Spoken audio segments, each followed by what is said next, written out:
It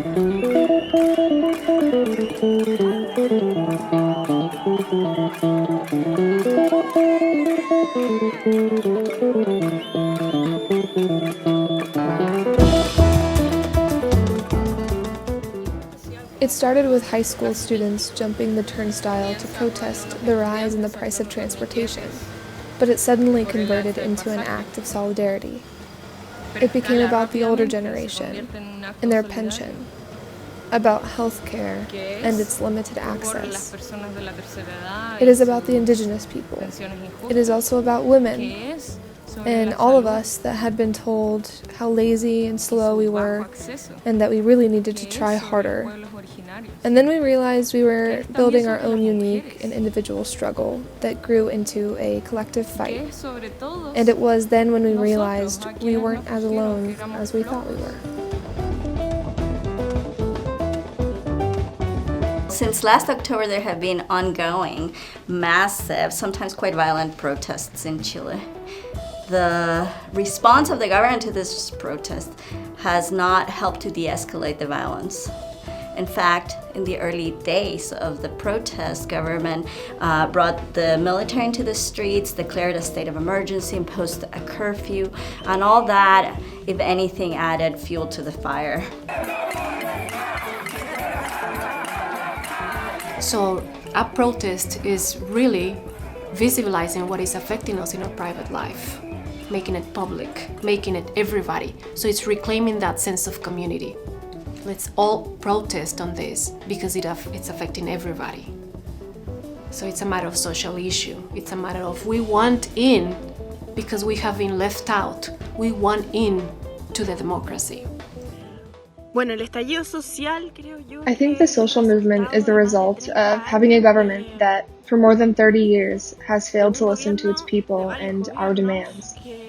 We are asking for rights that protect our education, health, living, potable water, and equality. I remember when I was little, I was shocked to see how Chileans kept criticizing the government. We are a country that criticizes a lot, but doesn't really do anything about it. It wasn't until the social movement when people got tired of the government and voiced their opinion. In the end, there's nothing left to lose because we have lost everything. People are dying waiting in hospitals. People can't pay for quality education for their children, and it's not safe to go out anywhere, not even to our universities.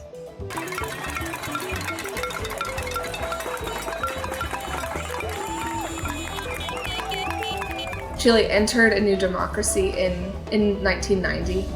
So since then, they've had general elections and they've operated like a democracy. However, that constitution has not changed since the military dictatorship. And so one of the primary demand of the manifestations that began in October was to change that, to change the constitution so it mirrored more of what the people wanted and less of what their past was enforcing. I think that's what's happening in Chile. I think it's rejection of the value system that has been imposed on them. But these people truly have to restructure almost every aspect of their lives. And they not only are they questioning the values, but they're demanding the space to validate those values. With artistic expression, especially happening out in the street, for me, that is the most powerful form of self-expression that exists.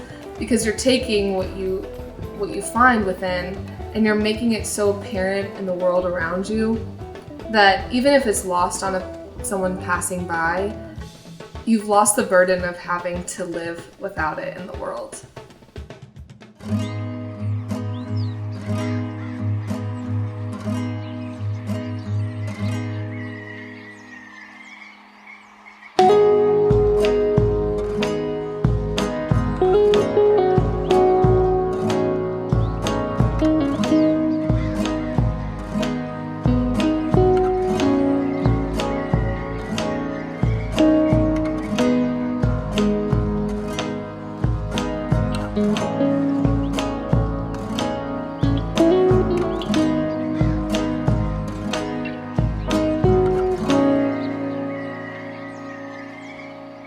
We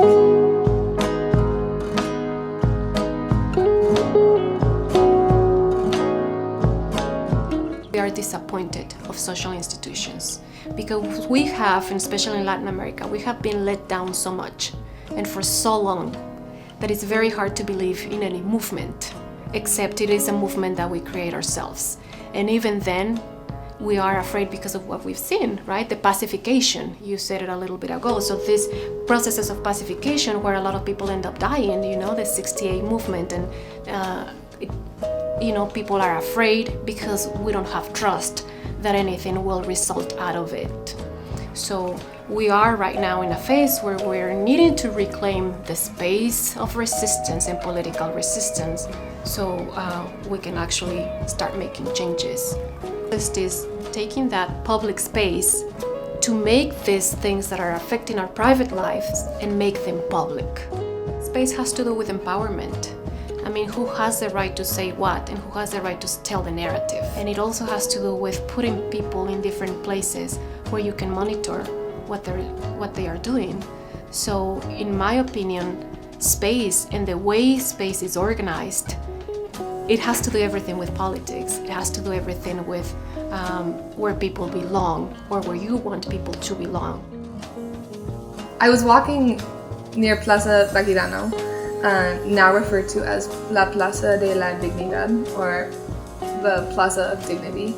And I saw that down below in the metro station, where there had been allegations of manifestors were being tortured there, allegedly. There were people kind of employed by the government to paint over all the graffiti that was down below. There was rubble from where the protesters had thrown rocks, and there were two men painting over the graffiti with gray paint. And as I stood there, I realized that this was repression in being mobilized. This is a man with power using his power to enforce the covering of human sentiment, the sentiment that has been used to propel true democracy. It shows you that there is power in being artistic. Because if this mural was meaningless, if this graffiti tag didn't hold some kind of power, it wouldn't matter. But since the government is coming in and painting over in gray, we see that there is some significance to what's being put on the street. There's significance in how the space is being used. When a government uses space, when they use the layout of a city, when they use architecture, when they use gray paint to cover up the will of the people, that's meaningful, and I think we need to pay close attention to that. People have also seen that in Chile. They realize that when their thoughts are outside of them, when they enter an external realm, they have power, collective power. Now, after all this time, I don't want anything to be as it was before. Street art has a lot of phases, but it all started when Chile woke up. The life of some of my street art has also been cut short. It has been censored by the government or taken off the walls or covered up. Since the mutilations have started, meaning the massive number of eyes that have been lost in Chile at the hand of the police, my paintings featuring two eyes have started to cry tears of blood. So art is also a tool, right? And we need to use it to think, to create, to provoke, to find choices, to find options. So that's why art is a space of resistance.